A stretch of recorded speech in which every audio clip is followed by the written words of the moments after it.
Welcome back to the channel, guys, and welcome back to the noob series. Today we're going to be talking about crafting, fishing, and metamorphic emblems, although slightly on that part. So, crafting and fishing are intertwined pretty tightly. I recently leveled up an alt character and redid the crafting on it to kind of see what new people have to go through.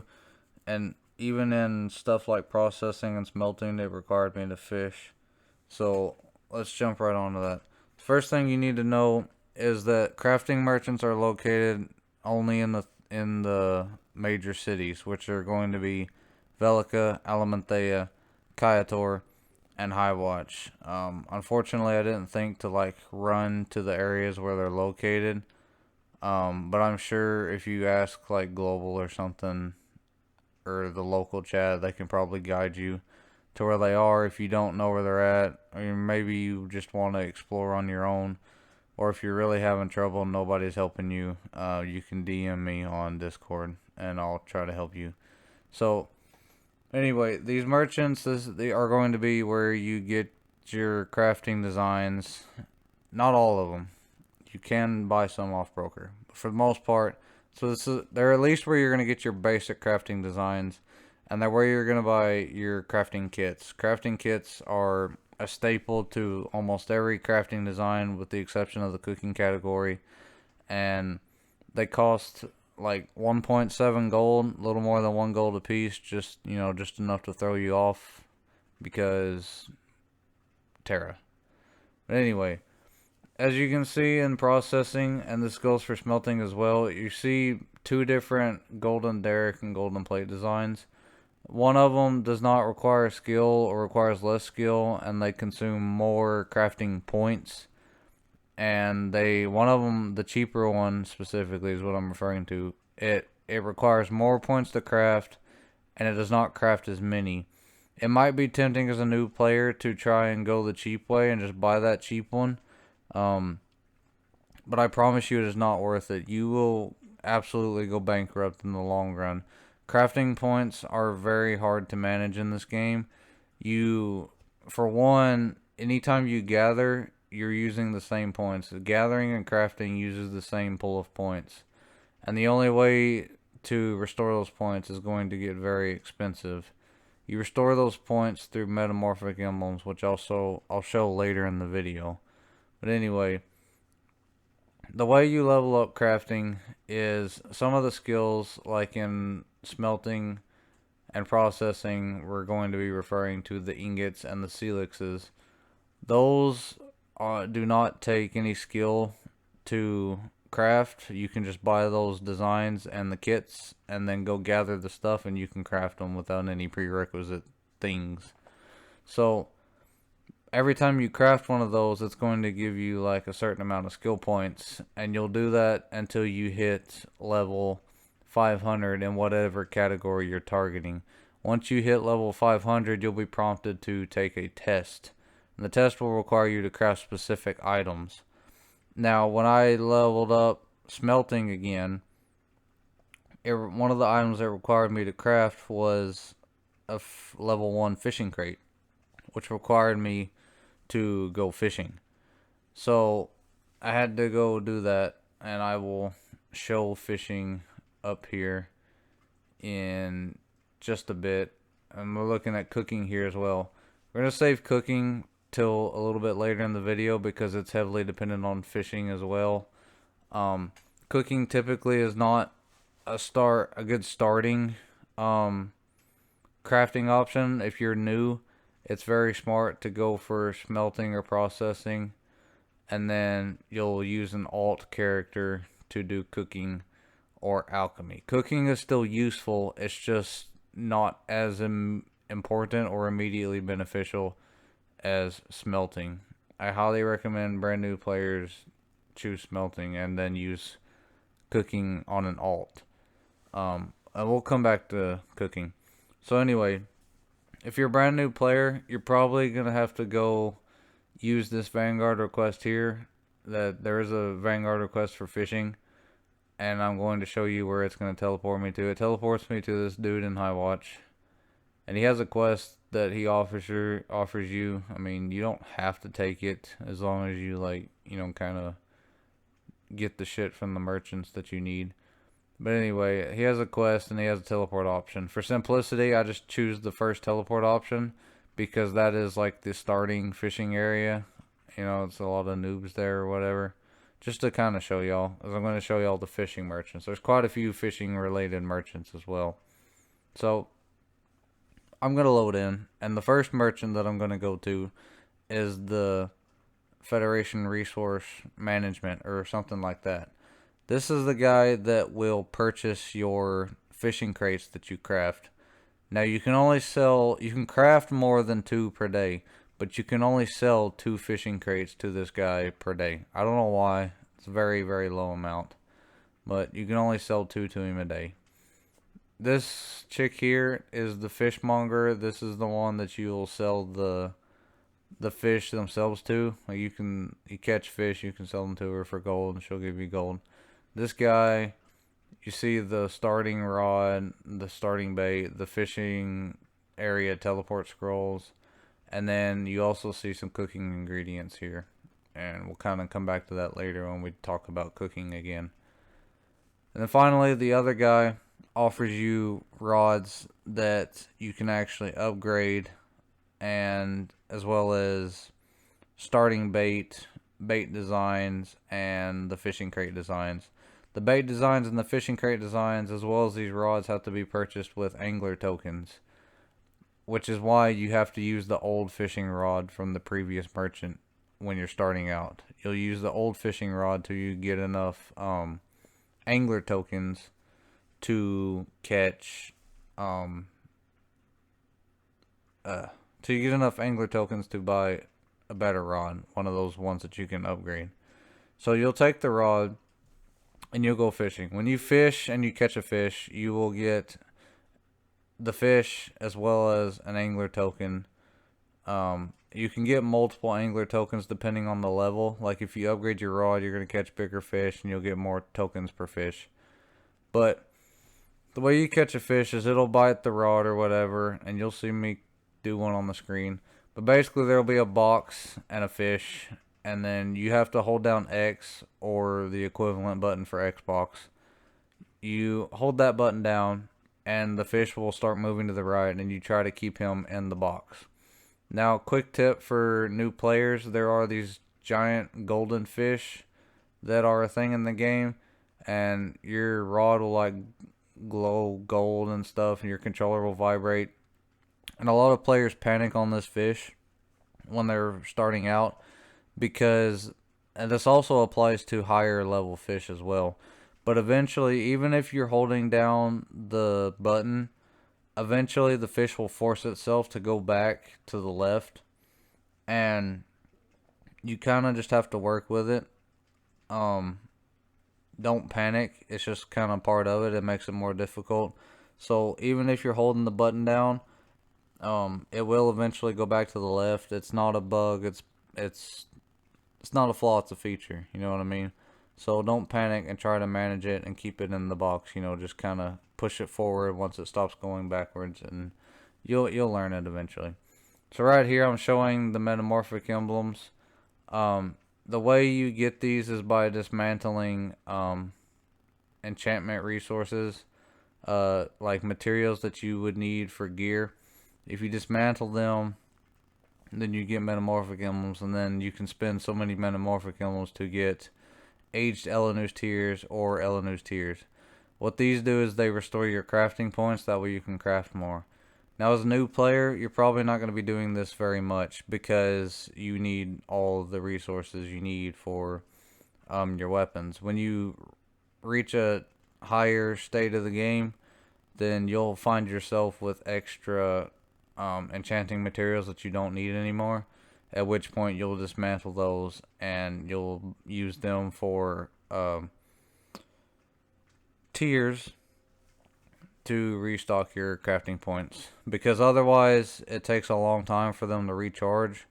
Matter of fact, I think it takes more than It takes more than 18 hours to fully recharge your crafting points if you don't have a method to refill them. And if you buy tiers off broker, they are extremely expensive. Even for an experienced player, they're expensive for me.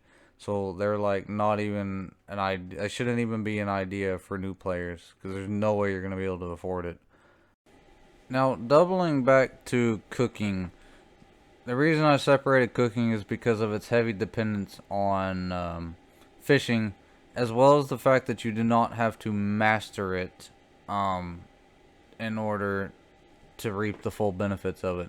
The reason for this is because the only benefit that mastering cooking allows you to do is it allows you to cook these massive buffets.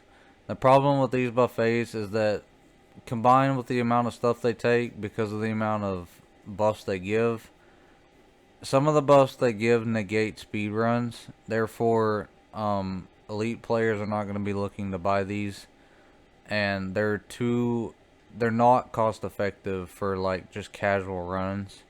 Therefore, the cheaper foods are going to be more desirable, and like the buffets are kind of, I wouldn't say useless, but they're like completely void as far as cost effectiveness.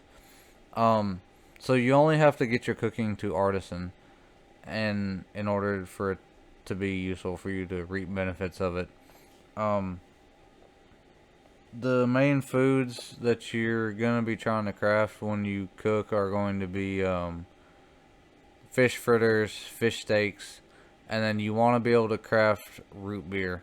Root beer is one of the most sought after items in this game, and because it increases your attack speed.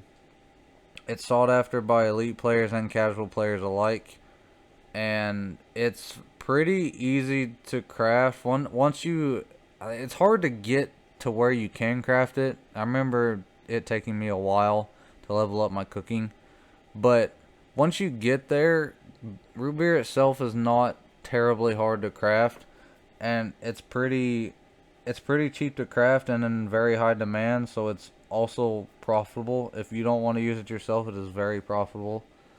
Um, and it's a good thing to pass out to any friends and party members that you're close with. If you got people you run with regularly, you want to be a good teammate, they will definitely appreciate you passing out root beer. And ultimately, the root beer brings up the question, is crafting itself profitable? And the answer is, well, it depends on how you play. If you want to grind dungeons, if you like being a PvE player, if you plan to live in dungeons, if you want to push yourself, you know, and be competitive and all that whatnot, then the answer is no. Because you will be constantly crafting for your gear, and maybe if you're really dedicated, you'll even have alts just so you can craft your own food and drink some buffs and stuff. So your crafting points are always going to be empty, and you're always going to be buying crafting. You're always going to be buying tier refills for your points, along with all kinds of other stuff. So for a dedicated in-the-game player, it's not going to be profitable.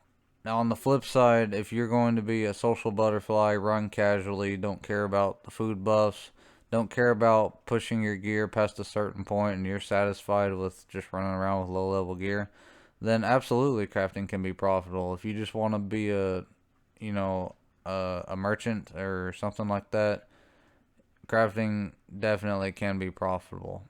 And I will I will discuss the most profitable crafting items in a different video if people request that, but that's not really for this video. Another thing is, how about fishing? Is fishing profitable? And again, the answer is it depends. Fishing will probably be profitable for new players because only having one or even two characters, you'll probably eventually run out of dungeon runs, and you might be hard pressed for gold because of that. And it is, you can make some gold from it, so it might be worth it as a new player. But as you progress in the game and you reach higher gear levels and you have more alts and stuff and more dungeon runs in general, then fishing is going to become obsolete. At that point, like as you become more experienced, you'll eventually reach a point where fishing is not going to be worth your time, because if you eventually accumulate enough dungeon runs to where you can like just live in dungeons all day, which is what I do, then the amount of gold you get from fishing doesn't even compare. At that point, the only way you could profit from fishing is if you auto fished like while you're sleeping and you left your console on all night. And even then, the amount of gold that you would get from that is like so minuscule that I don't even bother to do it, even though it don't cost me anything. I'm just too lazy because it's not even, the gold is not noticeable when I'm at the point that I'm at. With the amount of gold that I have to spend on upgrades and other stuff, you know. So, it depends. And then if you just, obviously, if you choose to just stay as a low character, then I suppose it might be worth it, you know. Some people may just enjoy fishing. I think there are some people in this game that genuinely enjoy it and to just sit there and conversate with people in the chat while they do it. But for most people, that's not the case. And finally, one last thing to add. It is very unfortunate that I did not put this in the start of the video, but I suck at being a content creator. Anyways, in this game, you can only master one crafting section on a character. However, you can have multiple characters per account. So eventually you could accumulate all the crafting things if you wanted to. And that's why I keep recommending smelting to new players, is because if you master smelting, then technically you can artisan one other thing. So you could artisan cooking, I guess, because you don't need to be master on cooking. But that's about it. After that, you're going to have to gear, not necessarily gear, but you're going to have to make another character in order to be able to craft other things like smelting or alchemy. And then another last addition is, if you've noticed, I intentionally did not mention the etching section anywhere in this video. And that is because the etching section is so useless that it's not even worth mentioning. It's not worth it. I'm not even going to bother to explain that. Just trust me, it is not worth it. It's not worth your effort at all. It's not worth mentioning. Etchings, if you need etchings, by the time you need etchings, you'll probably have methods of obtaining them in other ways that are more cost effective. And with that being said, don't bother about the etching section. And yeah, that's it. We're finally done with this video. So I hope that helped, guys. Again, if you see this video and you want to know like what are some profitable crafting items, then leave a comment or something, or DM me on in my Discord, and I will make a video of that. So until next time.